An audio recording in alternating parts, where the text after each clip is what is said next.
It's People Now with Bill Touch.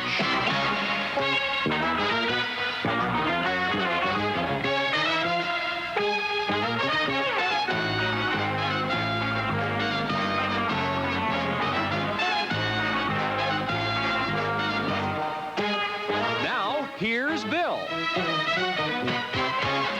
Thank you, Dennis. Our guest today, Guadalupe, from the play Women Behind Bars, a very controversial play. We're going to get right into that and find out all about it. Jon-Erik Hexum talks about his upcoming TV movie with Joan Collins called Male Model. Ken Marshall's here. He's star of the new film Crawl. And Dr. Teresa Cranshaw discusses Bedside Manners, your guide to better sex. So keep this book next to you on the nightstand at all times. Joe Gallison, who portrays Dr. Neil Curtis on Days of Our Lives, is here. And our resident film critic, Michael Medved, reviews Stroker Ace. As we mentioned, Women Behind Bars is a very controversial play here in Los Angeles, and it's playing to sold-out audiences every night at the Roxy. And one of the stars of that play is with us tonight. Welcome, Guadalupe. Hello, baby. How you doing? Very nice. It's very nice to have you here, and I hope you don't have trouble understanding my English. Yeah, well, you know, you talk a little strange. I don't really get it, but you look nice. Well, thank you. So do you. I love your outfit and your hair. Oh, thank you. Now, are you behind bars in the play? You are in jail. Oh, yes. We all are in jail.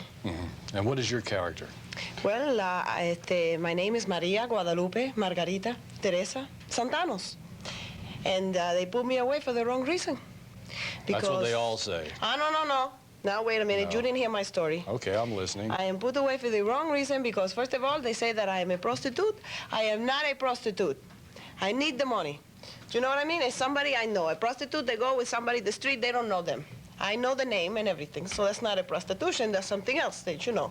So you are behind bars, accused of a crime that you didn't do. Yes, that's right. I would see you walking down the street. I would never think of you as a prostitute. That's right. Thank you very much. You know what you're talking about. See, you seem like the kind of girl I'd like to take home to my mother.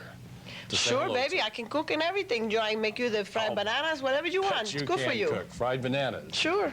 Is that a specialty of your native land? Oh, yes, yeah. You just pick it up right off the floor. They're very good. You know, you slice it up, they throw it in, you eat it, fabulous. Okay. In real life, you are not Guadalupe. No? In real life, you are Maria Duval, an actress who has been in other shows beside Women Behind Bars, and this is a wig. We're going to show your real life side, the real side to you, whatever. And there it is. Maybe we should do a little drum thing here. Okay. Okay. This is it. Oops, the drum fell down. Major problems here. You want to try it on? Oh, no. It's nice to see you. Yeah, that is a great play, apparently. I haven't seen it yet, but every night on the way home, on Sunset, I see people lined up to get in that thing. Yeah, well, there's not a whole lot to see in L.A. that's fun like that, you know? It's a really wild comedy. It's a spoof on all the B-movies. Yeah. You know, Ida Lupino, and the matron, Lou Leonard, is fabulous. And she's got a bunch of bad girls in there. We cause a lot of trouble, and we try escape. I get a pet chicken from my uncle, which she takes away from me and eats on stage. Oh, you see her eating that chicken. It's not so bad for a Spanish chicken. So it's a live chicken? Oh, yeah. Rosalita. It's become a cult play, sort of. And I read something where they're trying to make it sort of like the Rocky Horror Picture Show, and now they have a midnight play, a midnight showing of it. Yeah. Tom Ian, who's the playwright, likes people who have never gone to theater to go and sit down. This is not your regular play. First of all, it's only an hour and 20 minutes. Oh, is it really no intermission? Yeah, it's you know, and you really have to go back again to catch everything because everything is going on like this, you know. But I think it's a great introduction to people who just go, oh, theater. Oh. I was surprised because you got a very interesting crowd that stands out in front of the Roxy every night. It's not your theater-going crowd. I mean, it looks like a bunch of people going in to have fun. Yeah. And I keep saying, I got to get tickets to that. Right, and now there's, you know, you can only serve drinks before the show. So now people come in who've seen the show before and say things like, I'll take 4 Jack Daniels, you know, because they don't serve during the show. So they're sitting there, and so by the time the show starts, everybody's ready. You've portrayed a couple other actresses. Well, I can take these besides Guadalupe, who is not a real person. She's a made-up person. But you've played Marilyn Monroe and Frances Farmer. Yes, yes. Two very strong characters to take on. Yeah, a lot of fun, though. Actually, I had more trouble with this part than with Marilyn. I'd had films to watch of Marilyn. I had a guideline, and I could... Oh, wait, oh, I see. They sneaked a picture. I didn't know what they were pointing to here. They sneaked a picture of you as Marilyn. Very good. Yeah. Very nice. Where did you do that now? I did that in New York, off-Broadway, about a year ago. And right before I came out to California, I came out to do this show. I did it in New York, too. Women Behind Bars. Yeah. I played Frances Farmer off-Broadway in New York in a play called Golden Girl. Oh. And that did very well. Was that the Frances Farmer story? It's her story, Yeah. yes. Yes, the play was called Golden Girl. And Joe Cortez played Clifford Odets, who's a fabulous actor. I don't know if you know him. Have you seen the movie? Oh, yeah. Everyone from the movie came down and saw the play, and I got to meet everyone connected with the film. Really? Yeah, yeah. It was really, really well done. The man who directed Women Behind Bars here directed that in New York. Did you also meet Ron Jessica Lake. Lange? Did she show it? Uh-huh. Yeah? Yeah, and not only that, I met people that Frances Farmer actually went to school with. They came also? People she What went kind to of school with. comments did you get? They'd say things to me like, you know, she was a tough lady, which I loved. A real chain smoker. Like you read Carol Lombard was supposed to be like a real, you know, well, all these, you know, I can't say it on the air, you know. A regular guy. A regular guy, yeah. And she was too, and they said to me, a lady she went to high school with told me that Frances used to show up at school without stockings. That doesn't seem, that's a lot then, I understand. It's very back serious then. stuff. What do they give me now? Is this, okay, now. Oh, that's from Frances Farmer. This is yeah. you as Frances? God, that's gorgeous. Why didn't you give me these pictures ahead of time? Were you sneaking them all up here? There you go. Beautiful. I'll tell you, though, the hardest thing to do with her was that she was in a straitjacket most of the time when she went to the sanitarium, and they got a real straitjacket from St. Vincent's Hospital, which is where I was born, and I had to wear this thing in the play. And then one night, one of the actors forgot their cue. And what am I going to do? I'm supposed to be passed out, and I'm like, in a straitjacket, you can't exactly go into a song and dance. And then finally, thank God, they came on stage. So what did you do? You just laid there? I had no choice. What could I do? Yeah. You also can't ad-lib any lines either, can you? No, you're stuck. Did you notice with playing both Marilyn and Frances Farmer any similarities between the two? Not really. No. Not really. Yeah. And Guadalupe is a totally different She's person. totally way out there. Yeah. I kind of think of Carmen Miranda when I think of I Guadalupe. know, because downstairs you were wearing our fruit tray, which upset all of our other guests, and they're coming up here next, and I hope you can stay. Thank you. Can you I'll go stay a down and minute? have some more strawberries. Well, just stick around for a little bit, because we got Okay. Jon-Erik Hexum, who's coming up here. He's on posters, and he's in a big movie Oh, coming yeah, up. and he's really gorgeous, too. Yeah, so we want to get all you beautiful people sitting over there. Okay. Well, Stay. thank you. Very much. Maria Nice meeting Duval you. and See Women Behind Bars, which is here in L.A. And hopefully, I guess we'll go on the road eventually. Road. Road, take it out. No, you don't want to do that. They'll send me a postcard. Jon-Erik Hexum when we come back.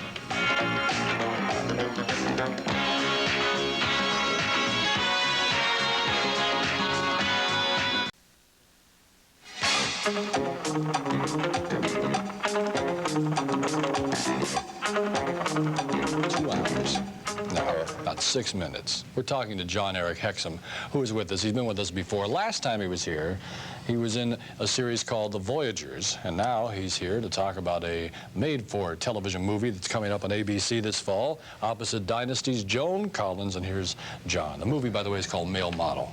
First, let's back up to where we were before now. What happened to The Voyagers? It was a show once upon a time, 60 minutes, that spelled our death. Yeah. But they told us when we started, you'll probably be canceled, but good luck.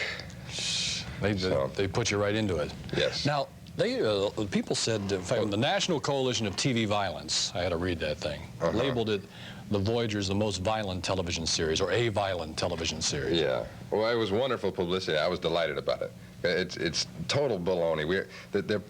When they evaluate a show, they don't consider context, whether it's malicious violence or comical or humorous violence. And so if you're yanking somebody's nose and it cracks or something, they count that down in their checkbook as an act of violence, and they add all those things up. And in that respect, we were the most violent show, but really, practically speaking, we weren't at all. It really was never a problem. Because everybody that ever read that, they go, what? Well, the funny thing about it was that the Voyagers would go back into history, and then at the end of the show, wouldn't they do things like, I would say, If you would like to find out more information about Benjamin Franklin, get this book. So it was kind of condoned by the educational Yes. people. Yeah, the Scholastic magazine was a co-producer on the show. And segments like we did World War I once, and they looked around the background. They saw blown up tanks and jeeps tipped over and big piles of dirt where bombs had landed, and they counted those things up too. So it doesn't make a lot of sense. Well, you played this really bigger-than-life heroic figure on the show. Mm-hmm. But Bug. But now you want to get back to playing real-life, everyday people. Yes, that's not why I took the job. I took the job because it was offered. I was most grateful, and I was looking for something like that. But Phineas Bog was a lot of fun, but it restricted in certain ways of being real, because he did have to be the pirate and kind of the macho kind of guy. Mm-hmm. And Tyler Burnett, who I play in Male Model, is just a regular kind of ranch hand from Nevada, who they bring out to New York to become a star. Right. You know, and they build them all up, and it's a Pygmalion thing. And you run into Joan Collins. Joan Collins, who plays Kay Dillon, who runs the modeling agency. And she finds they bring me out there and they shave a mustache and the sideburns and fix your hair and put makeup on you and take pictures and things. And they just push the guy a whole lot, and he becomes very successful. Okay, now we've got to get really, this is 60 minutes time here. We went down to the supermarket today. Yeah. And in my drawer, I've got the Globe. I haven't seen that. Really. And underneath the story about Princess Diana having herpes, there's a story here about Joan's new lover is John. There he is. Huh? Give us the inside scoop. I have nothing to do with Diana. I don't know what the scoop is on that. No, it says Joan Collins and Jon-Erik Hexum, a lot of fun together. He's half her age. Well, that's true. It says you're romantically involved. That's true. That's very fast. This is what we did the show together, and we'd go to a few restaurants together to get to know each other and work on things. And we went to an Aaron Spelling testimonial. We went to a few. He's the producer of the show. Mm-hmm. Executive and we went to a birthday party out here. And actually, I don't know if it's true or not. I have no idea how old she is. We're talking age. No, I mean, you went out a couple times, and because it was the publicist is getting worried over here, so I must have said something wrong. Major heart attack, major coronaries here. Next time you hear sirens outside, they're here to pick up this guy. I was kidding, John. Yeah. No, we went to a couple things together, you know, and they took lots of pictures, and then these things come out. I don't know. Yeah. Don't ask they're me. just they're fun though. We see them, and we have somebody on the show. You know, you gotta.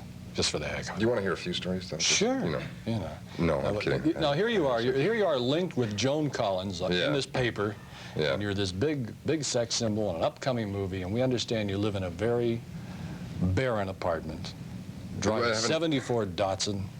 Yeah. That doesn't work all the time. Yeah. Well, I got my agent's car now, so it looks a bit better. Things are a little better. Right, and it gives me some control over what he's doing, you know.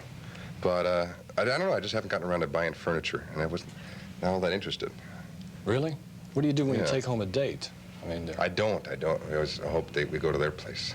John, you don't have to buy furniture in California. There's a phenomenon here called divorce furniture. All you do is look up your old friends. I'm covered in that way. Yeah, they're in the garage. That's how my house has furniture. How do you do it? Look into that. You call up friends that have got, everybody here has gotten divorced, or a lot of people have, and in their garage is all this furniture that they couldn't divide, or they got rid of it because the new husband didn't like it. I'm telling you, my I'll whole look into that. house You is get a filled with discount? stuff. No, they give it to you as storage, or you can buy it from them. It's nice stuff. I would look into that. In any case, I haven't gotten anything. I just haven't gotten around to it. Just in an apartment with no furniture. Well, I've been here about a year and a half, and shortly after I was here, I got Voyagers, and we did that. We did that, you know, working all the time, and then every weekend we'd go out doing publicity and things. Yeah. Things have gone rather well for you in the past year. So I hadn't a lot of time to do it, and I'm not very interested. Yeah. You know, and the car was working until now. But I have an agent, so that's not a problem. Well, things are getting better, and he's got a car. Much off of his stuff, yeah. You worked as a bartender. That's where you were discovered. A bartender and a bouncer. Well, I don't know. My manager saw me in a production of The Unsinkable Molly Brown. I was playing Molly Brown. He stopped by the bar a few times, but I don't think that's why he signed me up. I don't know. I'll speak to him. But yes, I was working. Brown, and he says, that girl's got talent. Right.